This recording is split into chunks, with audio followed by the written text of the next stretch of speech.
Hello, folks. This is Sullla again, giving you a quick recap and some of my thoughts on day 3 of IEM Kiev, so the semifinals. Story of the day today was Moscow 5 and Team Solomid both looking really strong in their semifinal matches. They both won 2-0 and have advanced on to the finals. So Moscow 5 advancing over SK Gaming and Solomid advancing over Dignitas. Both of them won both of their matches. They were best out of 3 series, but we didn't see 3 matches in either of the 2 semifinals. It was just a straight win for both of the teams. And in fact, Moscow 5 is now 5-0 in the tournament, and Solomid is also 5-0 in the tournament. So we're setting up for a really exciting final match tomorrow. The games themselves, again, were not close. They were just dominant performances again by both teams, by both Moscow 5 and Solomid. So again, we really haven't had any long, drawn-out close matches yet at any point in time in this tournament. But with the 2 teams that have clearly looked the best so far going on to the finals, hopefully we'll see some real interesting matches tomorrow. So in the first semifinal between Moscow 5 and SK, Moscow 5 again looked dominant. The biggest surprise for those of us watching the game was that SK did not make any attempt to ban the jungle Shyvana that Moscow 5 has been running. Their jungler Diamondez has just been playing absolutely amazing as jungle Shyvana. They really have been building the team around Shyvana. So let me just say a few quick words about Shyvana as a jungler. Her strengths are that she clears the jungle really fast. She's one of the fastest clearers of the jungle. She maxes her W first, that's her area of effect damage, and it also gives her movement speed, and it just allows her to run around the map really super fast. So she can get a movement speed up around 500 when she maxes her W. So what Diamondez has been doing is he's just clearing his jungle super fast. He's invading the enemy team's jungle constantly. He's almost never in his own jungle. He's just counter jungling again and again and again, stealing the buffs over and over again, and that was evident in both of the semifinal matches today. So one of the biggest surprises was that SK Gaming didn't make any attempt to ban out Diamondez and take away his jungle Shyvana, because it's just been so strong in really all the matches. He's played it in 4 of the 5 matches so far, and every single time he has just had all kinds of success. So Moscow 5 was really successful at counter jungling. They put so much pressure on SK in the early game.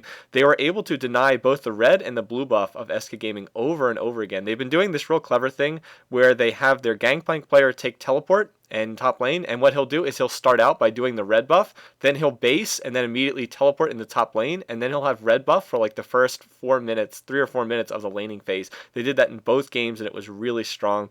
And they've been able to deny blue. Ocelot of SK Gaming, Ocelot is the AP mid player for SK. I'm sure he was really frustrated today because he just could not get a blue buff to save his life. In the first game, he was a Nivea, and Moscow 5 was just denying him his own blue buff over and over again with that counter jungling. He was never able to take his own blue, and he just got pushed out of the game really easily. And the same thing happened in the second game, just not able to take their own buffs. I think Ocelot got his own blue 1 time in the 2 games combined. So again, just really aggressive counter jungling. If you haven't seen the games, if you want to see what really strong counter jungling looks like, then go ahead and take a look at those semifinal matches. So anyway, that was what Moscow 5 was doing today, and they looked really good again in just honestly stomping all over SK Gaming. The matches were not close, and Moscow 5 looked amazing.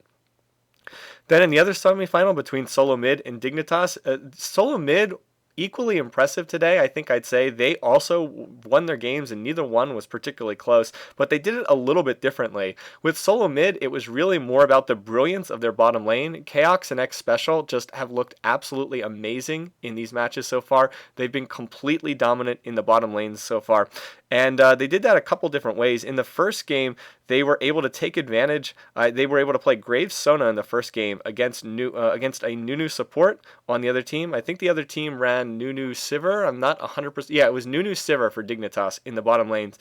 And the biggest problem there was that Dignitas' Cutie Pie, their AD carry, he started with a Doran's Blade on Sivir, and that was a bit of a problem because without boots and 3 pots and having Nunu as a support, he didn't have any sustain in the lane. So they just got harassed out of the lane really early on by Graves Sona. And then there was just this brilliant sequence where Chaox and Xpecial dove past the turret, and they were able to get this kill. They were able to get a kill on Cutie Pie, and then Xpecial was able to like tiptoe past the tower and make it out with no health remaining. And from that point on, the snowball was just really on. And although Nunu's support has looked really good in some of these games, I really thought that starting Boots 3 pots in that game, starting Doran's Blade on Sivir when Nunu was a support and not having any sustain was what really cost them in that first game. The other thing that was really noteworthy was in middle lane, in the first game between Solomid and Dignitas, Dignitas picked Veigar for their team, for Skara, and Solomid responded by picking Casseopeia for their AP mid carry for Reginald.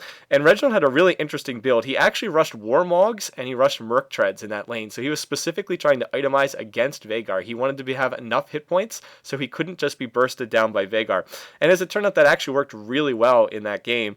And Scar's Veigar was just completely ineffective. In fact, they actually ended up stacking triple Warmogs in that game. They had Warmogs on Casseopeia, they had Warmogs on Lee Sin, and they had Warmogs on Irelia, I believe. So they were just stacking health so that Veigar couldn't burst anyone down. And that actually turned out to be really interesting, and it worked quite effectively. But seriously, how often do you see Warmogs on Casseopeia? I've heard that it's been done on the European servers a little bit more, and that there's at least one player who tries that, but I have never really seen that before on the US.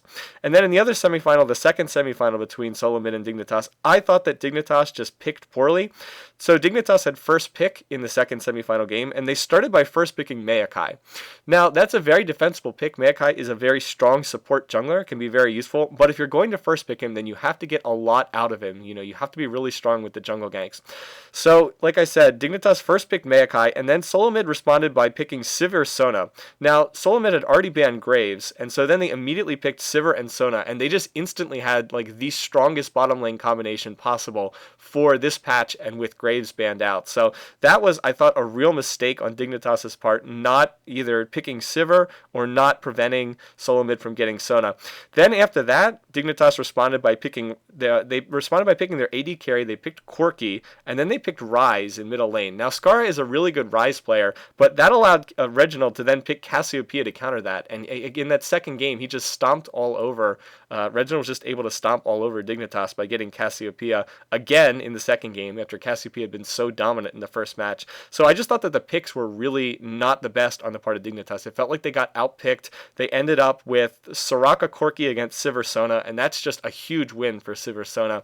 And then in mid, Casseopeia against Ryze. Now again, Ryze is really good late game, but Reginald never let them get to late game because he was just so strong with Casseopeia.